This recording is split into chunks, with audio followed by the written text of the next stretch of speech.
I want you to be, students. You ready, Gen Z? Here's what you're going to be. Here's what I want you to be. I want you to be a thermostat, not a thermometer. Be a thermostat, not a thermometer. What's a thermostat? A thermostat changes the temperature of the room that it's in. A thermometer just measures the temperature of the room that it's in. So a thermostat changes it, a thermometer measures it. I've been both in my teenage experience. I've stepped into the room as a student, and whatever everybody's doing, well, I'll just do that too. And students, what can happen in your life with that, you step into a room where everybody's partying and drinking, and you do, okay, I'll just be like everybody else. Somebody's doing drugs. Well, okay, well, I'll give it a shot. Come look at this screen. I got this amazing video that's up, and you get there and it's porn, and you're watching it because, well, everybody else is, and you just want to kind of fit in. That's a thermometer. Don't be a thermometer. Thermometer will wreck your life. I literally have friends that are dead now because of sin. What is intriguing will kill you and destroy your life. Be a thermostat that you walk into a room and change it. And if you can't change the room, then you flee and you get out of it. I remember as a student standing in a room where everybody began to do drugs. I was a believer at that time. I was like, oh my goodness, what am I got myself back into kind of thing. And then they started passing around. It got to me. I said, no way.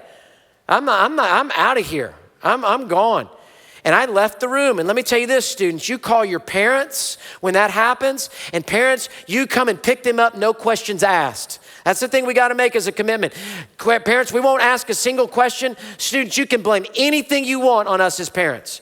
You can blame it on your pastor. You just say, hey, Pastor Greg will throw me out of the church if I do that. That's fine. You blame anything you want on me. I won't do that, of course. But you blame on your parents. You blame whatever you got to do. You get out of there. And we'll come and we'll pick you up and we won't ask a single question. And when you want to talk about it, you talk about it. That's fine. But we want you to be a thermostat, not a thermometer. Do not be conformed to this age. So much is coming at you. And here's what's happened. This verse, here's what it's telling us. It's telling us, change your mind to the truths of God, and then your actions will follow. And here's what society has done. Hey, let's live in the actions of sin, and then let's change our minds about whether it's sin or not. You see it?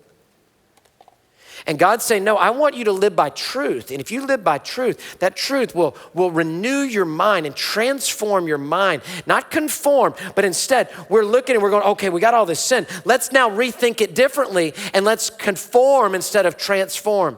Here's how J.B. Phillips gives this verse. He gives a famous kind of a translation of it. He says this widely known verse, he says this, don't let the world squeeze you into its mold. Don't let the world squeeze you into its mold. You be a Shadrach, Meshach, Abednego, and Daniel. And you change change what's happening around you, because there's a challenge of culture and media all around you. Hey, thanks for watching. To find out more about Houston's First, you can subscribe to our channel or you can go to houstonsfirst.org.